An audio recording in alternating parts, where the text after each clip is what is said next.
Saudara-saudari, Injil kita pada hari ini diambil dari Injil Yohanes bab 15 ayat 1 sampai 8. Dalam amanat perpisahannya, Yesus berkata kepada murid-muridnya, "Akulah pokok anggur yang benar dan Bapakulah pengusahanya.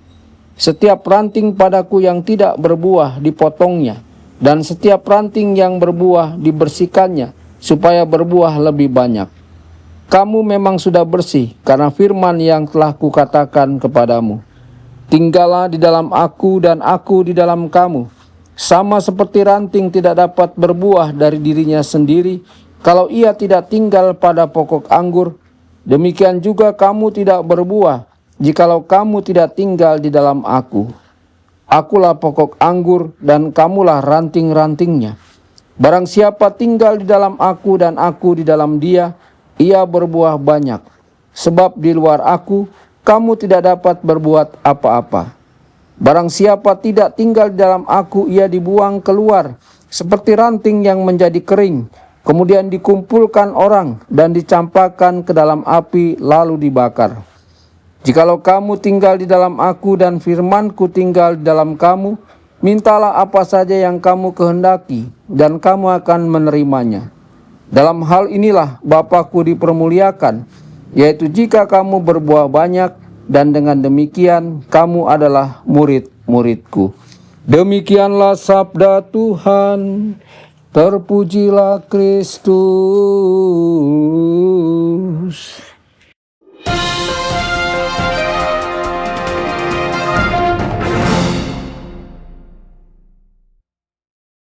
Dalam nama Bapa dan Putra dan Roh Kudus, amin. Saudara dan saudari terkasih dimanapun Anda berada, jumpa lagi dengan saya Romo Tedens dalam saluran Warta Kabar Sukacita. Semoga Anda semua dimanapun berada senantiasa dalam keadaan sehat dan bahagia.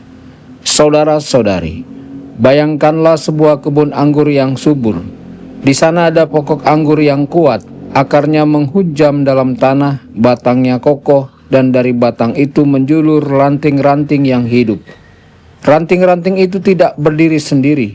Ia hidup karena melekat pada pokoknya.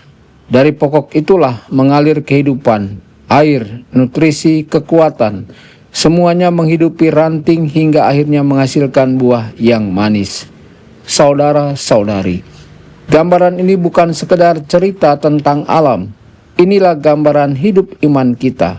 Yesus berkata, "Tinggallah di dalam aku dan aku di dalam kamu." Artinya jelas, tanpa Dia kita tidak memiliki kehidupan rohani yang sejati. Seringkali kita menjalani hidup seolah-olah kita bisa berdiri sendiri. Kita sibuk dengan pekerjaan, pelayanan, tanggung jawab keluarga, bahkan kegiatan gereja. Tetapi tanpa sadar kita bisa menjadi seperti ranting yang mulai menjauh dari pokoknya. Secara lahiriah tampak masih hidup, tetapi perlahan kehilangan sumber kehidupan.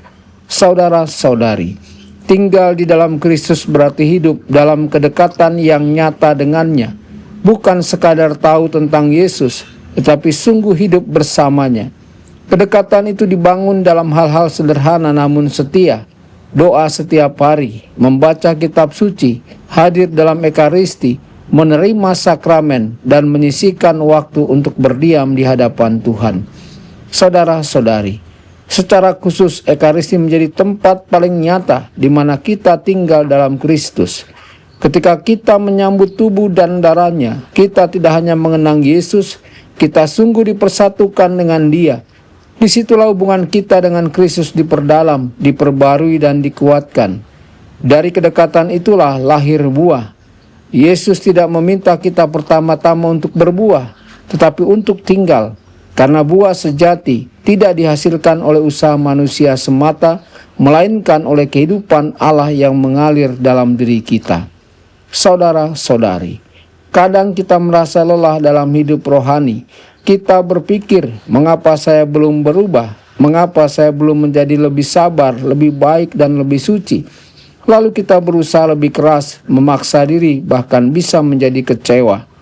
Namun hari ini Yesus mengingatkan, ranting tidak bekerja keras menghasilkan buah. Ia hanya perlu tetap melekat. Dari situlah buah itu tumbuh dengan sendirinya. Begitu juga dengan kita. Ketika kita sungguh tinggal dalam Kristus, kasih Allah akan mengalir dalam diri kita. Perlahan, tanpa kita sadari, kita menjadi lebih sabar, lebih murah hati, lebih mampu mengampuni, lebih peduli. Itulah buah-buah roh yang tumbuh dari dalam. Dan buah itu bukan untuk kita sendiri. Buah itu menjadi tanda bagi dunia. Melalui hidup kita, orang lain bisa merasakan kasih Allah. Saudara-saudari, disinilah letak keindahan hidup iman kita. Semua kebaikan yang kita lakukan sebenarnya adalah karya Allah. Kita hanyalah ranting, Tuhanlah pokoknya. Dialah sumber kehidupan. Seperti orang melihat buah yang indah di pohon, mereka tidak memuji rantingnya, tetapi pohonnya.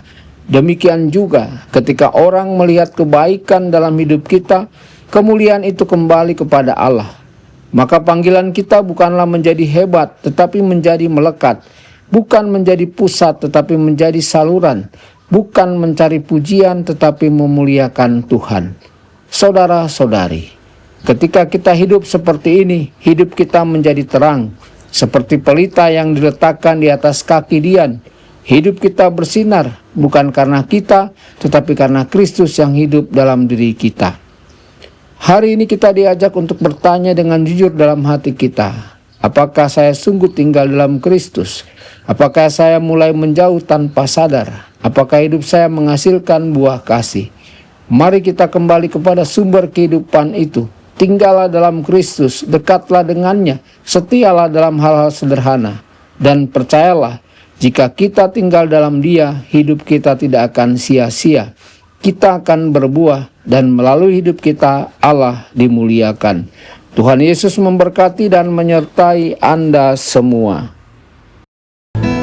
Sabda Allah adalah kebenaran. Sabda Allah adalah kehidupan.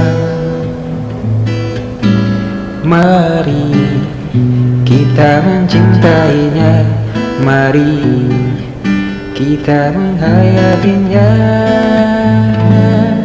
ya Tuhan.